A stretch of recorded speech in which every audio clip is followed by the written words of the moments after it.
हाँ ये आप। पहचानो कौन? मैंने नहीं पहचाना। अरे मैं तुम्हारी स्कूल फ्रेंड। अरे कौन? मैंने नहीं पहचाना यार। अरे तुम्हारी फ्रेंड शीतल। आप प्लीज मेरी आँख खोलो यार, हद है। कौन हो आप? ओह आई एम सॉरी, मुझे लगा आप मेरे स्कूल के फ्रेंड हो। I hope so you don't mind, गलती से हो गया। हाँ चलो ठीक है, होता है, आप जाइए। बाय। ओके। अजीब है यार, इन्हें यही नहीं पता चल रहा इनका दोस्त कौन है। हद है यार। ये रोशन भी कहाँ रह गया यार, पैसे देने से गायब भी हो गया है। यहीं पे वेट कर लेता हूँ थोड़ा। अरे मुन्नी बदनाम हुई डार्लिंग मेरे लिए। ओए चल जल्दी पैसे निकाल। हाँ हाँ बिल्कुल। देखते हैं आज कितना माल मिला है। हाँ सही कह रही है। जल्दी। पता नहीं क्या करा है। खेले ठीक है, रुक। हाँ चल हो गया। ओए एक सेकंड, मेहनत ज्यादा मैंने की है, तूने नहीं की। 500 रुपए दे एक्स्ट्रा। ले भाई ले, हो गया ना। हाँ। चल रुक रुक रुक रुक, उस दिन के 100 रुपए। ये भी ले, ये भी चाहिए। नहीं ये तू रख ले। चले। हाँ यार ये रोशन भाई भी पता नहीं कहाँ रह गए, कब से वेट करवा रहे हैं। हाँ भाई चल दे पैसे दे। हाँ भाई अभी देता हूँ। वॉलेट कहाँ गया यार? यार जेब में ही तो रखा था वॉलेट। कहाँ गया वॉलेट यार? भाई वॉलेट नहीं मिल रहा यार, मैंने अपनी जेब में ही रखा था, पता नहीं कहाँ चला गया। कहाँ चला गया? कहाँ चला गया क्या मतलब होता है? उससे क्या जमीन निकल गई या आसमान खा गया? साले एक तो तूने पहली गलती ये करी कि मुझे बुला लिया है। देख मेरा दिमाग मत खराब कर, चुपचाप से मेरे पैसे दे दे, वरना तुझे छोड़ूंगा नहीं। मेरे पैसे दे चल। भाई साहब मैं सच बोल रहा हूँ, मैंने जेब में वॉलेट रखा हुआ था, उसमें आपको देने के लिए पैसे रखे हुए थे और गाँव भेजने के लिए भी पैसे रखे हुए थे। कहीं गाँव में बाबूजी की तबीयत बहुत ज्यादा खराब है, लेकिन पता नहीं मेरा वॉलेट कहाँ चला गया। मैंने बड़ी सेफ्टी से रखा हुआ था। सच कह रहा हूँ भाई साहब, मेरी बात का विश्वास कीजिए, मैं झूठ नहीं बोल रहा हूँ। देख ये सब बहाने मुझे मत सुना, मुझे कुछ नहीं पता। मेरे को मेरे पैसे चाहिए तो मतलब चाहिए। सुन 2 दिन, अगर 2 दिन के अंदर मेरे पैसे नहीं मिले ना तो तू जानता मैं कितना हरामी इंसान हूँ, साले काट के फेंक दूंगा।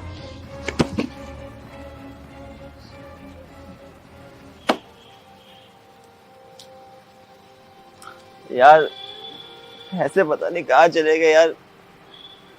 गाँव में बाबूजी को पैसे भिजवाने थे, ये वॉलेट ही खो गया, पैसे कैसे भिजवाऊं? ऐसे तो चलो कहीं से अरेंज भी कर लूंगा, लेकिन दादाजी की फोटो थी उसमें, उसका क्या होगा?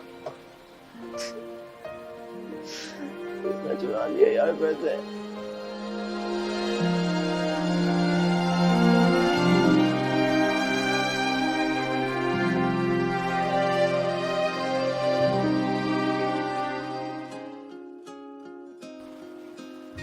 अरे यार शेखर, तू पैसे दे आया? अब एक काम कर, उसमें से कुछ पैसे बचे होंगे तू मेरे को दे दे, मेरे को रेंट भी भरना है। अरे यार रेंट का कहाँ से करें, जो पैसे थे ना वो चोरी हो गए यार, मेरा वॉलेट चोरी हो गया। अब समझ में नहीं आ रहा क्या करूं। दादाजी की एक आखिरी तस्वीर थी उसमें, वो भी चोरी हो गई। मैं तो बहुत ज्यादा कंफ्यूज हो गया हूँ यार, मेरी समझ में नहीं आ रहा कहाँ से पैसे लाऊं, कहाँ से तस्वीर लाऊं, क्या करूं यार, किस्मत ही खराब है मेरी। यार शेखर देख, दादाजी की तस्वीर का तो कुछ नहीं हो सकता, लेकिन तू मुझे ये बता पैसों का इंतजाम कैसे करेगा? जल्द से जल्द पैसों का इंतजाम कर यार, वो गाँव भिजवाना बहुत जरूरी है। यार किससे मांगू पैसे? तुझसे पैसे मांग लिए, 2-4 दोस्त और हैं उनसे ही पैसे मांग लिए, अब बचा ही कौन है जिससे पैसे मांगू भाई? यार शेखर एक काम कर, वो हमारा पड़ोसी है ना जो मयंक, उससे पैसे मांग ले। मेरे को पता है वो भला आदमी है, वो तेरी मदद जरूर करेगा। सही कह रहा है यार, मयंक ने मुझसे कहा भी था कभी कोई जरूरत हो तो मांग लियो। मैं एक काम करता हूँ, उससे पैसे मांग लेता हूँ, वैसे भी मेरे बचपन का दोस्त है भाई, जरूर दे देगा वो पैसे। चल ठीक है, तू जा, मैं खाने का इंतजाम करता हूँ। ठीक है, तू खाना वाना रेडी कर दे, मैं नहीं कर पाऊंगा। क्या? चल कोई बात नहीं। ठीक है भाई, ओके।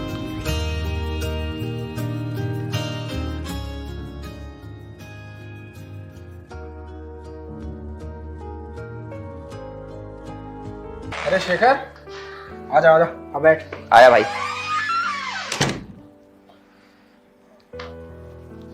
और सुना, क्या हाल चाल है तेरे? बस बढ़िया भाई। चाय मंगाऊं? नहीं चाय वाय कुछ नहीं भाई, एक काम था तुझसे। हाँ बोल। वो भाई कुछ पैसे चाहिए थे। बस कर दी ना छोटी बात। अबे पैसे मांगना कब छोड़ेगा? कब तक पैसे मांगता रहेगा तू? है भाई मैंने तुझसे कभी पहले से ना मांगे पैसे, आज पहली बार तो मांग रहा हूँ। तू तो ऐसे बोल रहा है जैसे मैं तुझसे रोज पैसे मांगता हूँ। अबे पहली बार मांग रहा है इसीलिए तो नहीं दे रहा। आज तू 20,000 मांग रहा है, कल 40,000, परसों 60 लाख करोड़। तुझे ही देता रहूंगा तो मैं कहाँ जाऊंगा भाई। भाई मैंने तुझसे बोला कि 20,000 चाहिए, मैंने बोला कि पैसे चाहिए। अरे मुझे पता है तुम जैसों की औकात, थोड़ा थोड़ा करके मुंह खोल लोगे। ऐसे खुद के पास होते नहीं है फटीचर कहीं का। भाई तू तो मेरी गरीबी का मजाक उड़ा रहा है। देख मैं तेरी गरीबी का मजाक नहीं उड़ा रहा, ये जो हकीकत है ना वो तुझे बता रहा हूँ, जो तू असल में है, समझा। भाई मैं तेरे बचपन का दोस्त हूँ, और देख ना तू अपने बचपन के दोस्त का ही मजाक उड़ा रहा है। बहुत बढ़िया कर रहा है भाई, तू बहुत बढ़िया कर रहा है। मैं बचपन का दोस्त तेरे सर पे चढ़ के बैठेगा हैं। अब तो मुझे ऐसा लग रहा है मैंने तुझे चाय भी गलत ही पूछ ली, तुझे यहाँ बिठाया ही तो मैंने। ठीक है भाई, मैं जा रहा हूँ मैं घर, और एक बार ध्यान रखियो, वक्त ना हर किसी का आता है। जब तेरे को कभी जरूरत होगी ना फिर देखियो, तब पता चलेगा तेरे को इंसान को मजबूरी में क्या क्या सहना पड़ता है। हो गया प्रवचन, चल अब निकल यहाँ से। जा ही रहा हूँ। अरे जाना। फालतू में पैसे मांगने, पैसा इन्हीं के लिए रखा हो जैसे। सीरियल देखने का मजा करके रख दिया।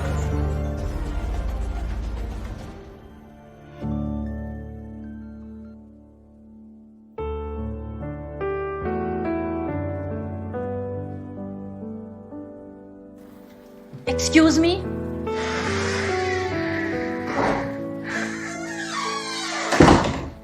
Excuse me. तुम यहाँ कहीं तुम नहीं तो मेरा वॉलेट भी चुराया? हाँ, हमने ही आपका पर्स चुराया था और हम वही वापस लौटाने आए हैं। सॉरी।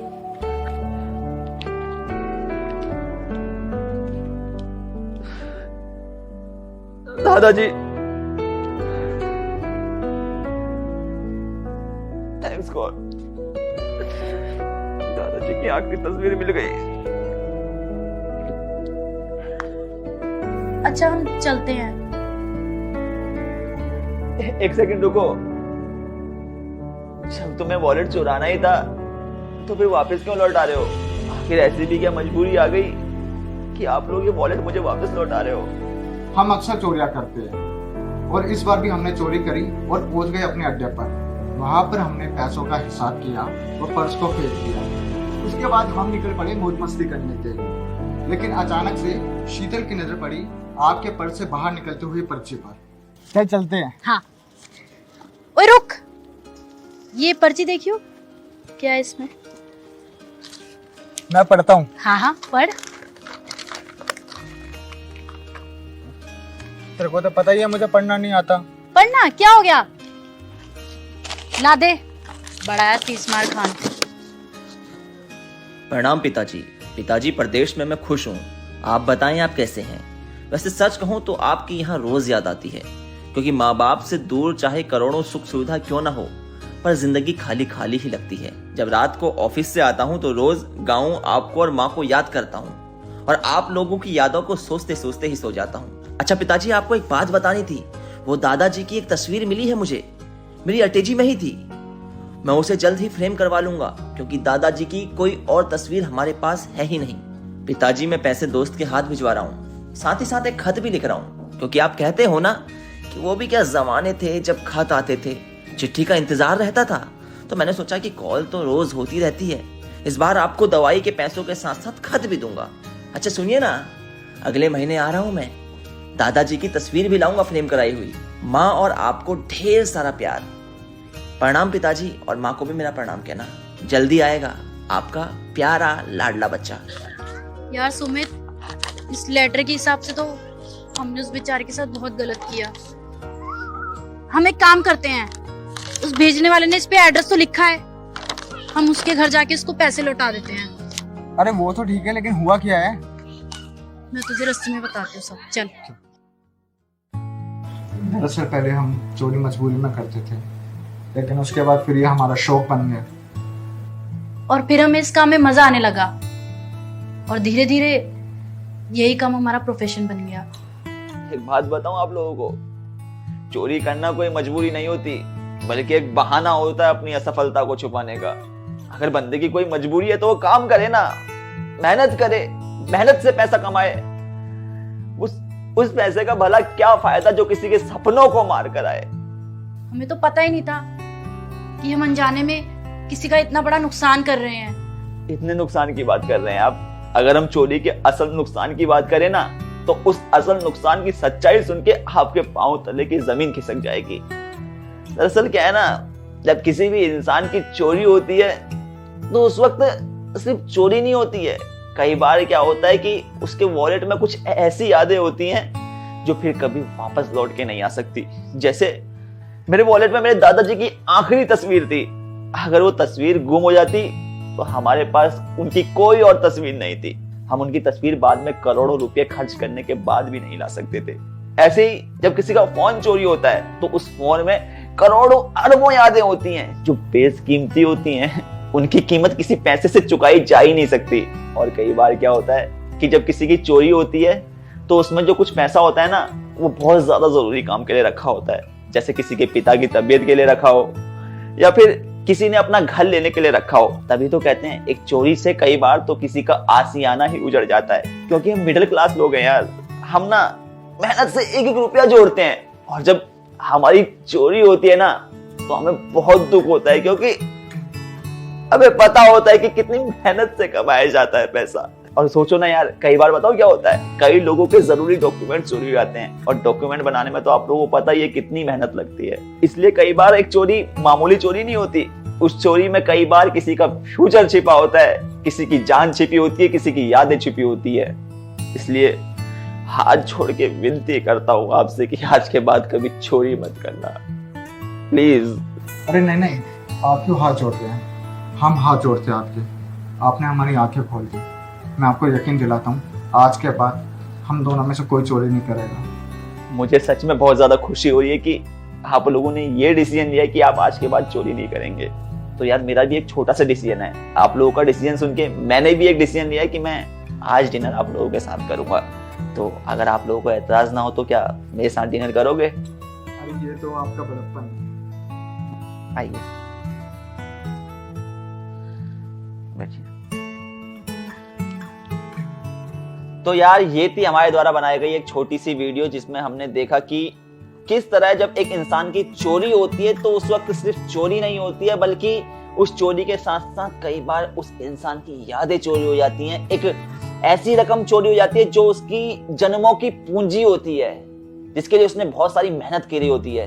तो इसलिए मैं यही कहना चाहूंगा कि चोरी करना गलत चीज है, हमें कभी भी चोरी नहीं करनी चाहिए, क्योंकि एक चोरी में कई किसी की याद छुपी होती है, किसी का सपना छुपा होता है। और हम जैसे मिडिल क्लास लोग होते हैं यार, ये तो बड़ी मेहनत से एक एक रुपया जोड़ पाते हैं। तो इनके लिए तो अगर छोटी सी भी चोरी हो जाए ना तो ऐसा लगता है कि जैसे पांव तले जमीन खिसक गई।